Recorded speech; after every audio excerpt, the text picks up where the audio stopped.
अभी जो हम लोग का टॉपिक चल रहा है वो चल रहा है यूआई ऐप डेवलपमेंट सर पर एडीओ के साथ इंटीग्रेट करके हम लोग वीडियो में क्या देखे थे, कैसे इमेज को डायरेक्टली डेटाबेस के अंदर स्टोर करें, अपलोड नहीं करेंगे ना उसका पाथ स्टोर करेंगे, इमेज को ही सीधे टेबल के कॉलम के अंदर हम लोग क्या कर रहे थे, डाल दे रहे थे। टेबल में तो चला गया, लेकिन टेबल में हम बताए थे कैसे जाता, बाइट एरे के फॉर्म। अब इन केस आप क्या चाहते हैं कि यहां पर हम इस प्रोजेक्ट को रन कराएं और इंप्लॉय आईडी डालें यहां पे और यहां 100 इंप्लॉय करें, सारा डेटा यहां आ जाना चाहिए और इमेज कहां आ जाना चाहिए, यहां पे। इमेज वाला थोड़ा बाद में देखते हैं, पहले ये सारा डेटा को निकाल के देखते। ये तो इजी, हम लोग पहले भी एडियो पढ़े हुए हैं। चलो सबसे पहले आपको क्या करना है, आते हैं हम लोग यहां पे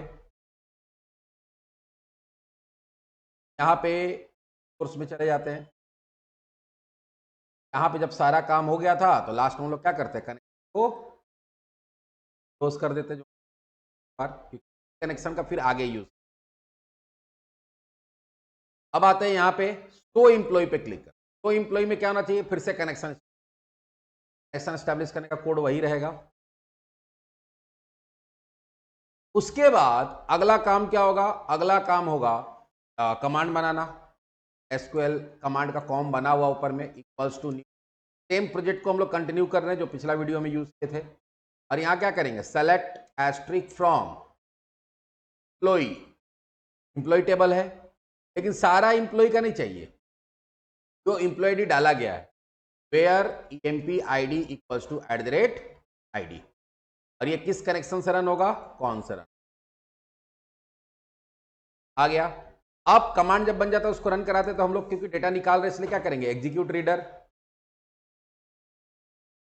और एग्जीक्यूट रीडर जब रन कराते हैं वो क्या रिटर्न करता है, एसक्यूएल का रीडर का ऑब्जेक्ट रिटर्न। लेकिन इसमें एक चीज और करना चाहता हूं, वैलिडेशन करना चाहता हूं। अगर ये खाली है तो हमारा कोई भी काम नहीं होना चाहिए, मैसेज आ रहा है। कैसे चेक करेंगे, बहुत इजी है। नॉर्मल अगर वैलिडेशन करना चाहते तो यहां देखने, if textbox one dot text dot length अगर नॉट इक्वल्स टू क्या है, 0 है, तब ये काम होगा। अगर इक्वल्स टू 0 है तो ये काम नहीं होगा, वहां मैसेज आ जाएगा एल्स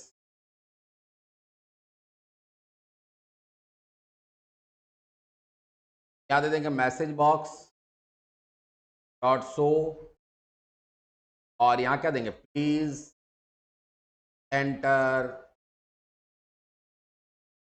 आईडी, नॉर्मल एंटर कोई आईडी टू डिटेल्स। यहां पे देते हैं एरर, यहां देंगे message box buttons dot okay और यहां दे देंगे मैसेज बॉक्स आइकन डॉट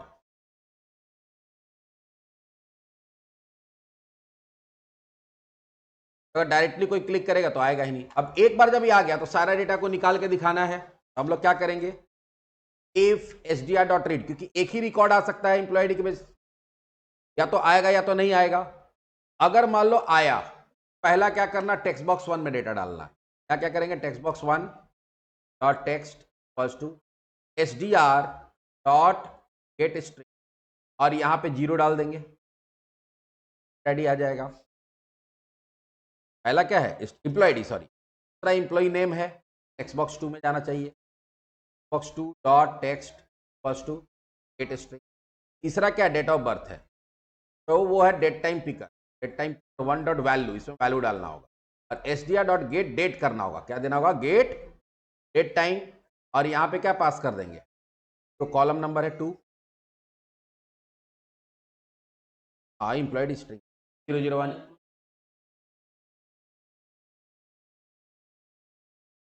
अच्छा, अब इसको हम लोग पैरामीटर सेट नहीं किया, ठीक तो इक्वल्स टू ही होगा, नहीं तो वो स्ट्रिंग नहीं, वो शार्प में होता है, यहाँ पे इक्वल्स टू चलता है। हाँ, इसमें एक चीज हम लोग भूल गए हैं, com dot parameters dot add. यहाँ क्या करेंगे, न्यू एसक्यूएल पैरामीटर @id के लिए जाएगा। तो इसमें आईडी तो हम लोग डाल ही रहे हैं ना, आईडी का निकाल के डालने का जरूरत नहीं। और यहाँ पे क्या हो जाएगा, टेक्स्ट बॉक्स 1 डॉट बॉक्स में डाले हुए टेक्स्ट वही तुम्हारा इसमें as a parameter pass. Employee ID तो ऑलरेडी तुम डाले हुए, तो इसको तो निकालने की जरूरत ही नहीं है, तो पहले से रहेगा। डेट टाइम पिकर के बाद क्या है, इंप्लॉय जेंडर जो कि कॉम्बो बॉक्स है। यहां क्या करेंगे, combo box 1 dot selected item हो जाएगा, क्या हो जाएगा, selected item equals to SDR dot, क्योंकि वो तो स्ट्रिंग है, गेट स्ट्रिंग, और यहां पे हो जाएगा 3, क्या हो जाएगा।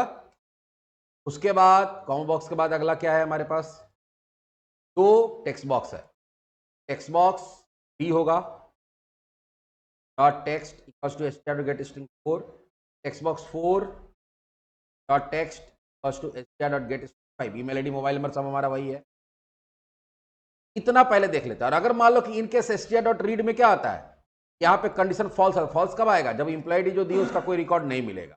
अगर नहीं मिलेगा तो एरर वाला मैसेज आ जाएगा, कॉपी पेस्ट, एरर नहीं देंगे, रिकॉर्ड नॉट फाउंड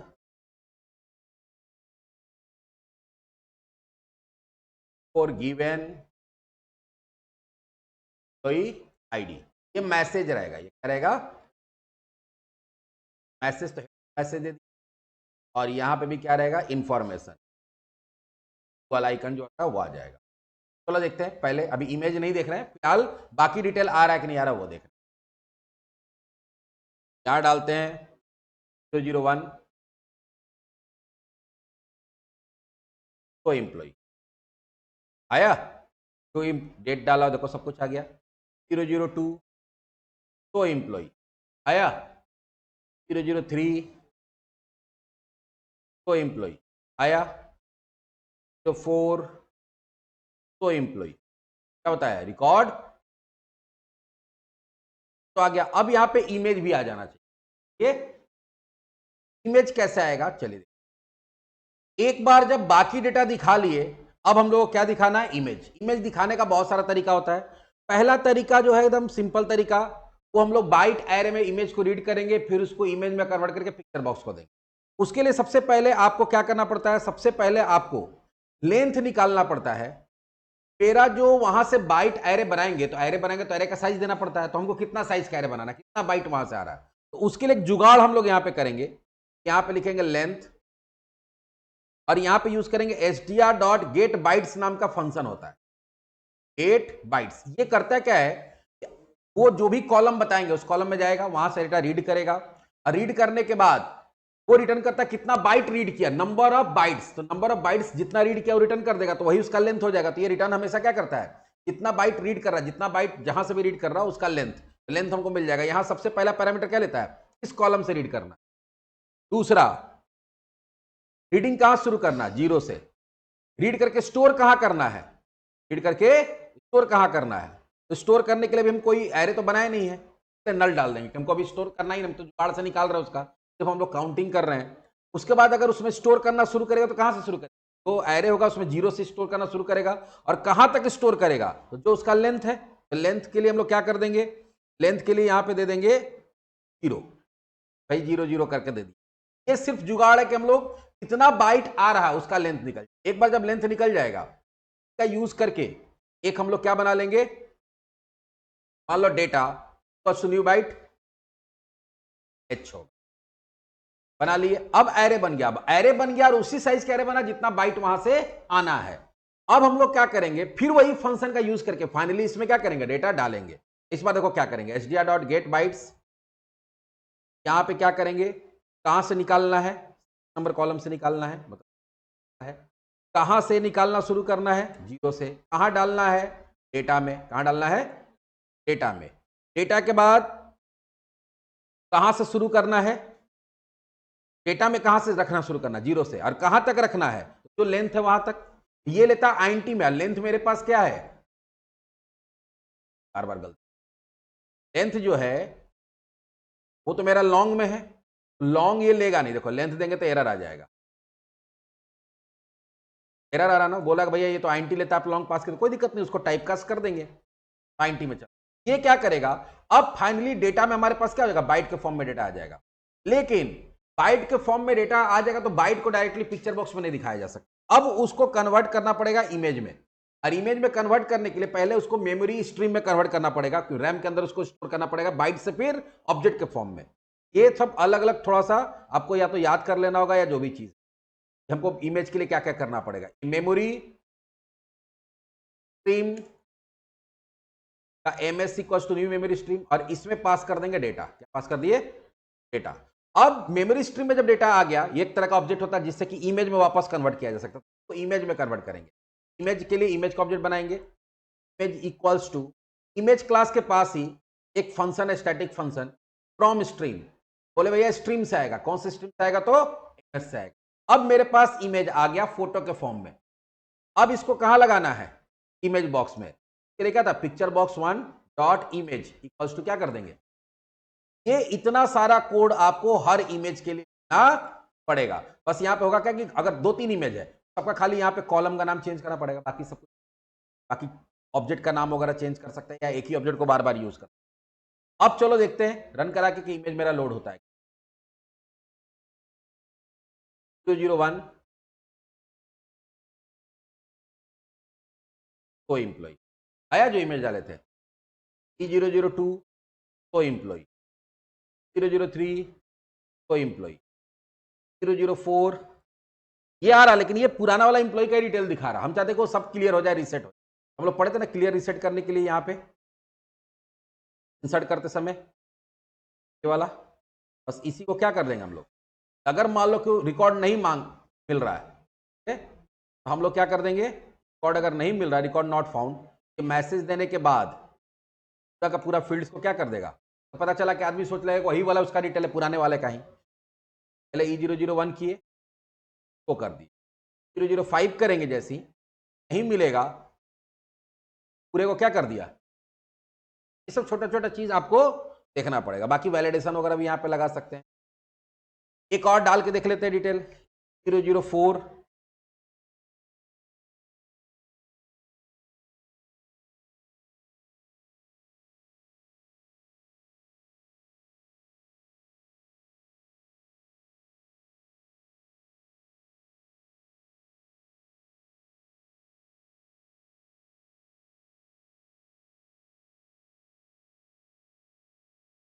के बाद यहाँ ब्राउज में चले जाएंगे।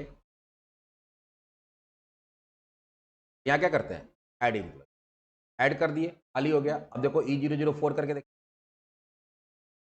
बैंक वगैरह में क्या होता है, यही करता है। वहां आपका सिग्नेचर फोटो सब आ जाता है सामने, उसका आपका अकाउंट नंबर डाला, सारा डिटेल आ गया।